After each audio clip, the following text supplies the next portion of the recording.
સુખના અનેક પ્રકાર હોય છે. આપણે એવું માનીએ છીએ કે સુખ માત્ર મેળવવામાં છે. આપણે માનીએ છીએ કે સંપત્તિવાન થવામાં સુખ છે, પણ સુખનો એક અલગ પ્રકાર પણ છે જે સુખની અમે અનુભૂતિ કરીએ છીએ. અને સુખ એવું છે કે આપણી આસપાસના લોકોના જીવનમાં સારું થાય, અને સારું થાય કોઈના જીવનમાં ત્યારે પણ આપણે સુખની અનુભૂતિ કરીએ છીએ. આ સુખ અદ્ભુત હોય છે. બસ આ સુખ તરફ જો આપણે આગળ વધવાનો પ્રયત્ન કરીએ તો આપણે ઈશ્વરને પ્રાર્થના કરીએ કે પૃથ્વીની દસે દિશાઓમાં રહેતા લોકો ખુશ રહે. અને આવો જ એક ખુશીનો મોકો અમારી પાસે આવ્યો છે. અમારી ખુશીમાં આનંદ તો છે, પણ અમારી ખુશીમાં વેદના પણ છે. આજે એ ખુશીની, એ વેદનાની અને એ પીડાની તમને વાત કરવી છે. વાત એવી છે કે અમારી સાથે અમારી એક સાથી છે જેનું નામ છે અમીષા. અમીષાએ વિશ્વને જોયું નથી, પણ અમીષાએ માણસોને જોયા છે, માણસોને અનુભવ્યા છે. અમીષા છેલ્લા કેટલાય મહિનાઓથી અમારી સાથે કામ કરી રહી હતી, અને હવે એને એક સરકારી બેંકમાં નોકરી મળી રહી છે. એટલે થોડા દિવસોમાં હવે તમને અમીષા સ્ક્રીન ઉપર નહીં જોવા મળે, એની અમને તકલીફ છે. તો અમીષા સાથે જ વાત કરીએ. અમીષા, કેમ છે બેટા? બસ દાદા, નમસ્તે, મજામાં. નમસ્તે. તો આપણા દર્શકોને તારા સારા સમાચાર આપ. બસ નવજીવનના તમે પરિવાર છો, મારા જ પરિવાર છો. અત્યાર સુધી તમે મને ખૂબ પ્રેમ કર્યો છે, મારા સબસ્ક્રાઈબરો અને મારા સાથીઓ, ઓફિસના જે તમામ સ્ટાફ મેમ્બર છે, એમનો પહેલાં હૃદયપૂર્વક આભાર કે તમે અત્યાર સુધી મને સાચવ્યો, મને ખૂબ પ્રેમ કર્યો. અને તમારા જ પ્રેમના લઈને, કદાચ તમારા જ આશીર્વાદથી મને આ મોકો મળ્યો છે કે સરકારી બેંકમાં મને આજે નોકરીની ઓફર થઈ છે. અમીષાને સરકારી બેંકમાં નોકરીની ઓફર થઈ, પણ અમીષાની એક નાનકડી સફર તમને સંભળાવી દઉં, કહી દઉં. ઘટના એવી છે કે અમીષા ઉના પાસે આવેલા એક નાનકડા ગામમાં રહે છે. ઘરમાં એની મમ્મી છે, એની બહેન છે. અમીષા અમદાવાદ ભણવા આવી, અને અમદાવાદમાંથી તેણે ગ્રેજ્યુએશન કર્યું. અમદાવાદમાંથી તેણે જર્નાલિઝમ કર્યું. અને હું એવું માનું છું કે આપણને જે લોકો મળે છે એ ગયા જન્મમાં મળેલા જ લોકો આપણને પાછા મળતા હોય છે. અમારી દ્રઢ માન્યતા છે. અને એટલે જ અમીષા ગયા જન્મે અમને મળી હતી. આજે ફરી અમને મળવા માટેની એક એવો પ્રસંગ ઊભો થયો. ઘટના એવી છે કે અમારી નવજીવન સ્કૂલ ઓફ જર્નાલિઝમમાં વર્ષા હિંગુ નામના અમારા એક વિદ્યાર્થી છે. એની પોતાની PR કંપની છે. એ PR કંપનીની એમણે નવી ઓફિસ બનાવી, અને એક દિવસ આમંત્રણ આપ્યું કે તમે અમારી ઓફિસ જોવા આવો. અને અમે વર્ષા હિંગુની ઓફિસ જોવા જ્યારે પહોંચ્યા ત્યારે ત્યાં અમને અમીષા મળી. અને અમીષા અમારી સાથે કામ કરે એવી અમારી ઈચ્છા હતી. અમીષાએ અમારી ઈચ્છા, અમારી લાગણી, અમારા પ્રેમનો સ્વીકાર કર્યો. અને અમીષા નવજીવનનો હિસ્સો બની. અમીષા તમારો હિસ્સો બની. અને અમીષા દુનિયામાં બનતી ઘટનાઓ, ગુજરાતમાં બનતી ઘટનાઓ તમારા સુધી પહોંચાડતી રહી. આ દરમિયાન અમીષાએ કોમ્પિટિટિવ એક્ઝામની પણ તૈયારી કરતી હતી. અને અમીષાએ સેન્ટ્રલ બેંક ઓફ ઇન્ડિયાની પરીક્ષા પાસ કરી. આજે નવજીવન ન્યૂઝમાં સદેહે એનો છેલ્લો દિવસ છે. હવે એક નવી સફર એ જિંદગીની કરી રહી છે. એ બેંગ્લોર ટ્રેનિંગમાં જઈ રહી છે. ત્યાંથી એની સફર આગળ વધશે. અમીષા, પણ આ સમયગાળો જે રહ્યો નવજીવન ન્યૂઝમાં, એ કેવો રહ્યો? મેં પહેલેથી જ હું એવું કહેતી આવું છું કે નવજીવનમાં મારું નવું જીવન હોય છે. ખરેખર એ હું બોલવા ખાતર નહીં, પણ એ મેં અહીંયા અનુભવ્યું છે. દરેક સ્ટાફ સુધી મેં અનુભવ્યું છે. એ પહેલેથી છેલ્લા સુધી, સિક્યુરિટીથી લઈને તમારા જેવા બોસ સુધી મેં અનુભવ કર્યો છે કે ના, જિંદગીમાં દરેક લોકો મળે છે. તેમાંથી જે અત્યાર સુધી જે મને પાસ્ટમાં મળ્યા હતા તેના કરતાં મને સારા લોકો કદાચ નવજીવનમાં મળ્યા હોય એવું હું હૃદયથી કહી શકું. કારણ કે મને અહીંયા લોકોએ ડિસેબલ્ડ ઇન્સાન તરીકે નહીં, પરંતુ એક ઇન્સાન તરીકે મને એક્સેપ્ટ કરી છે. તો અમીષાની આ સફર છે. અમીષા અહીંથી જશે. હવે એ પોતાના ગામ જવાની છે પોતાની માને મળવા માટે. અને પછી એ બેંગ્લોર જશે. બેંગ્લોરમાં એ ટ્રેનિંગ લેશે. એટલે લાંબો સમય એ હવે આપણને કદાચ એ ન મળી શકે એવી સ્થિતિ નિર્માણ થાય. પણ અમીષા જઈ રહી છે, એની ચોક્કસ અમને તકલીફ છે. અને અમીષાની જગ્યા કોઈ દિવસ ભરાવાની નથી. આપણે એવું માનીએ છીએ કે સમય આગળ વધતો જાય છે, નવા માણસો જિંદગીમાં ઉમેરાતા જાય છે, પણ જે જાય છે એની જગ્યા કોઈ દિવસ ભરાતી નથી. એ ખાલીપો હોય છે. અને આપણે ગુસ્સો કરીએ ત્યારે મને એવું લાગે છે કે આપણે ગુસ્સાની અભિવ્યક્તિ બહુ જલ્દી કરી દઈએ છીએ, પણ જ્યારે પ્રેમ અને લાગણીની અભિવ્યક્તિ કરવાની આવે છે ત્યારે આપણે કંજૂસ બની જઈએ છીએ. તો અમીષા, તને કહેવું છે કે અમે તને પ્રેમ કરીએ છીએ થેન્ક યુ અને તારા વગર અમને ગમશે પણ નહીં, પણ જિંદગીની સફર છે, આગળ વધવાનું છે એટલે તારે જવું પડે છે. કંઈ વાંધો નહીં, બસ ભગવાન તને આશીર્વાદ આપે, તને ખુશ રાખે, તને હિંમત આપે અને અમે અમીષાની સાથે કાયમ છીએ, આજે નહીં કાયમ રહેવાના છીએ એની અમને ખબર છે. અમીષા પણ અમારી જ છે. બસ અમીષા ખુશ રહે, અમીષા પ્રગતિ કરે એટલી જ ઈશ્વરને પ્રાર્થના અને ઈશ્વરને એટલી જ વિનંતી કે તું એનું રક્ષણ કરતો રહેજે. નમસ્કાર. થેન્ક યુ દાદા.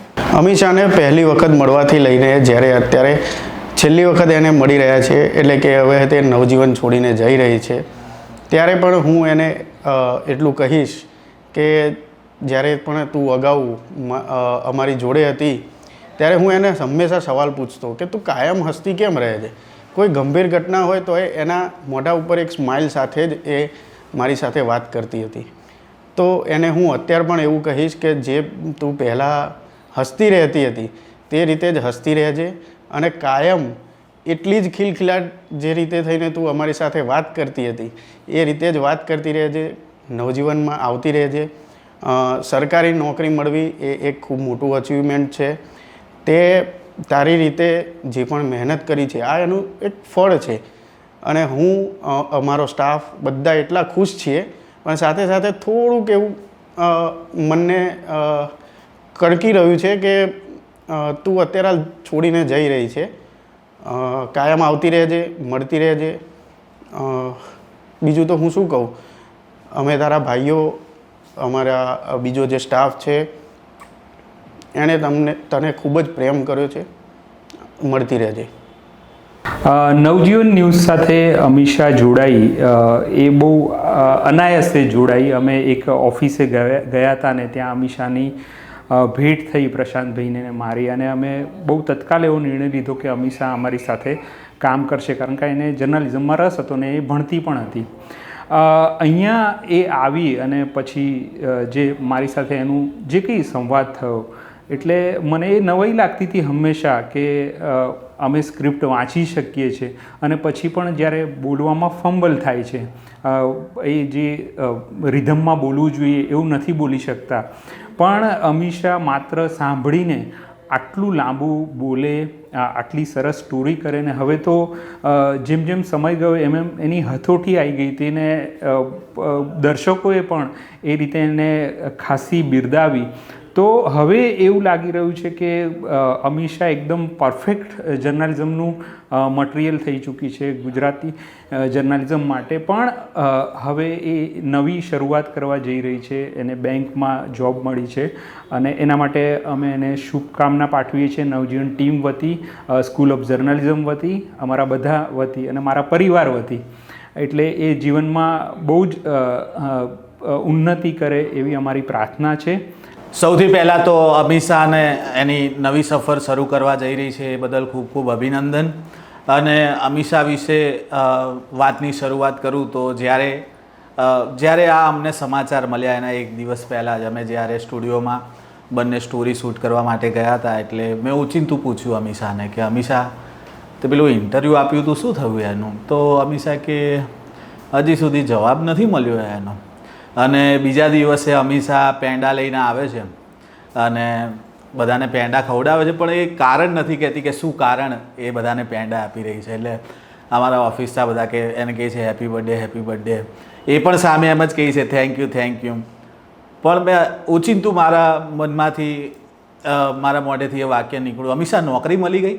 એટલે એણે હસતા હસતા કહ્યું કે હા સર નોકરી મળી ગઈ. અને આ જે એણે વાક્ય કીધું કે હા મને નોકરી મળી ગઈ અને એના ચહેરાનો હાવભાવ અને સાથે સાથે અમારા જે ઓફિસ સ્ટાફનો જે હાવભાવ હતો, અમે ખૂબ જ આનંદની લાગણી અનુભવીએ છીએ કે અમીષાને એક નવી સફર શરૂ કરવાની છે. અમીષાએ ખૂબ સંઘર્ષ કર્યો છે એના જીવનમાં. જ્યારે અમારે ત્યાં અમીષા આવી ત્યારે અમને એવું નહોતું લાગ્યું કે આ કોઈ નવી છોકરી અમારી જોડે આવી છે, અમારી જોડે કેવી રીતે કામ કરશે. અમને બસ અમીષાને પહેલેથી જ અમારે કોઈ પણ સ્ટોરી હોય કે એના જોડે અમારે કામ કરવાનું છે તો ખાલી અમે એને એક જ વાર એને સમજાવતા કે અમીષા આ સ્ટોરી છે અને આ રીતે કરવાનું છે.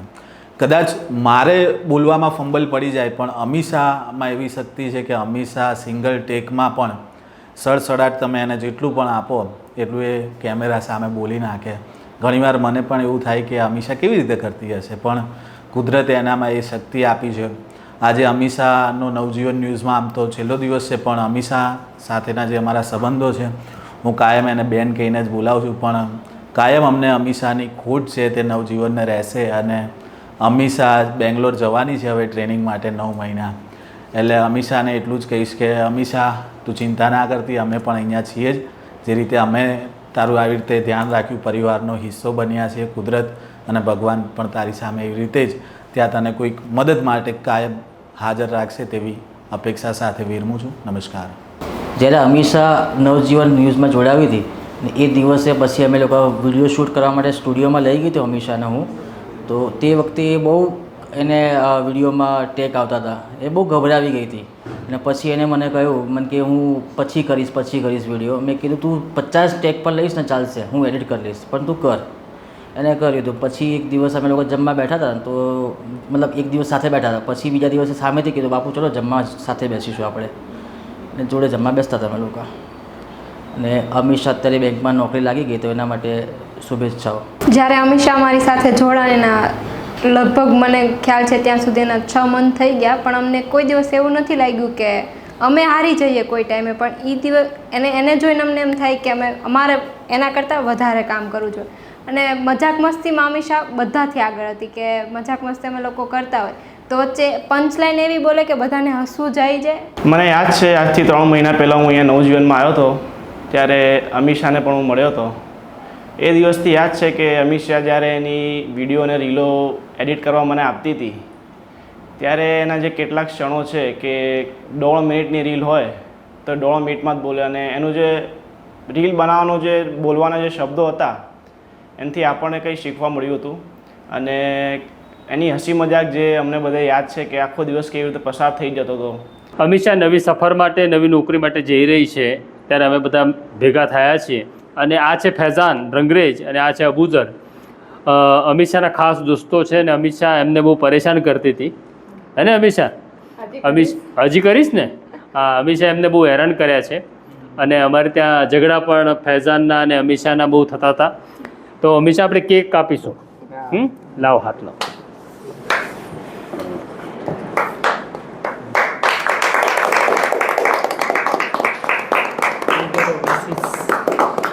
અને ફૈઝાન અમીષાને કેક ખવડાવશે હવે. લે તું જ તારા હાથે લે.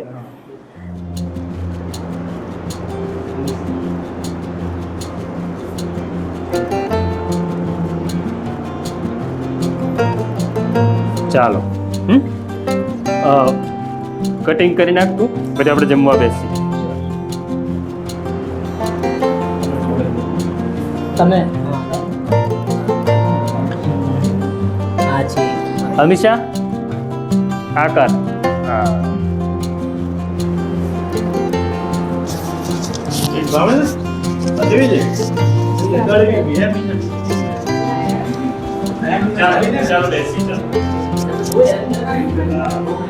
દુઃખની વાત છે, અમીષા બહુ સારી ફ્રેન્ડ હતી. જ્યારે આવી ત્યારે અત્યારે છે હા, અત્યારે એટલે અમારી વચ્ચે હાલ છે. બાકી તેને એક ખુશીની વાત એ છે કે તેને ગવર્મેન્ટ જોબ લાગી છે ને બધાનું સ્વપ્ન હોય કે ભાઈ ગવર્મેન્ટ જોબ મળે, એટલે અમે તો આશા રાખીએ છીએ કે એની આગળની લાઈફ તો બહુ સારી છે.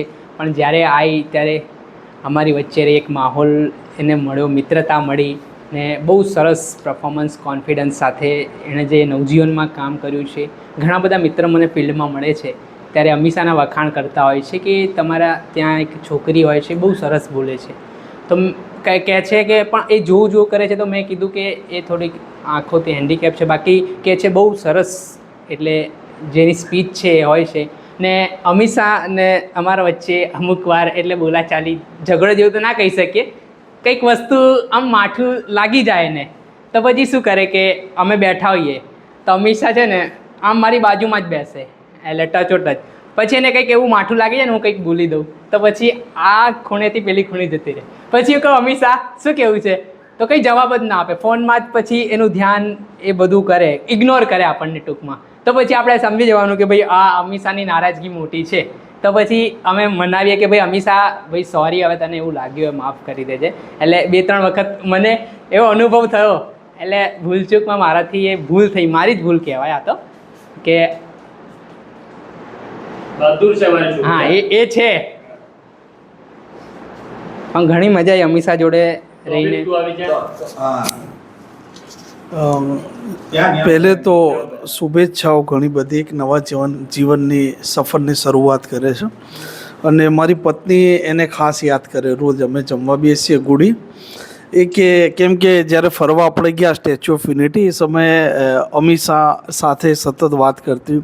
તો અમીષાએ કહ્યું હતું કે ભાઈ હું દરેક વસ્તુ જાતે જ હું કરી લઉં છું. એટલે મારી પત્ની વારંવાર છે ને આ મામલે મને રોજ પૂછે કે કેવી રીતે કરી શકીએ. અને અચૂક જ્યારે અમે રાત્રે જમવા બેસીએ ત્યારે એકવાર તો અમીષાની વાત નીકળે અને 2-3 દિવસ પહેલાં અમે આ મામલે વાત કરી કે એને સરકારી નોકરી લાગી ગઈ.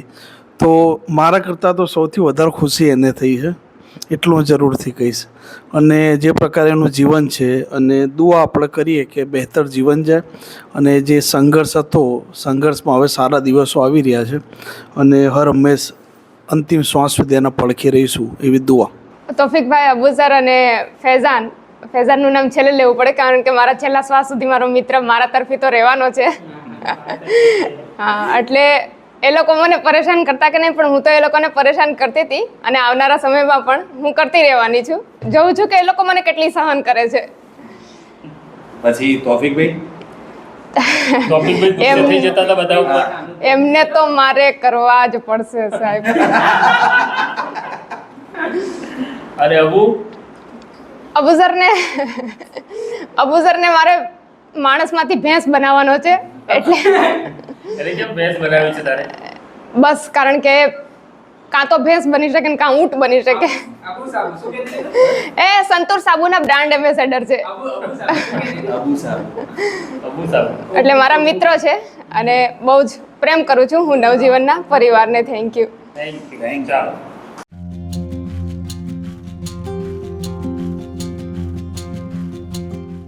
વૈષ્ણવજન તો તેને કહીએ જે પીડ પરાઈ.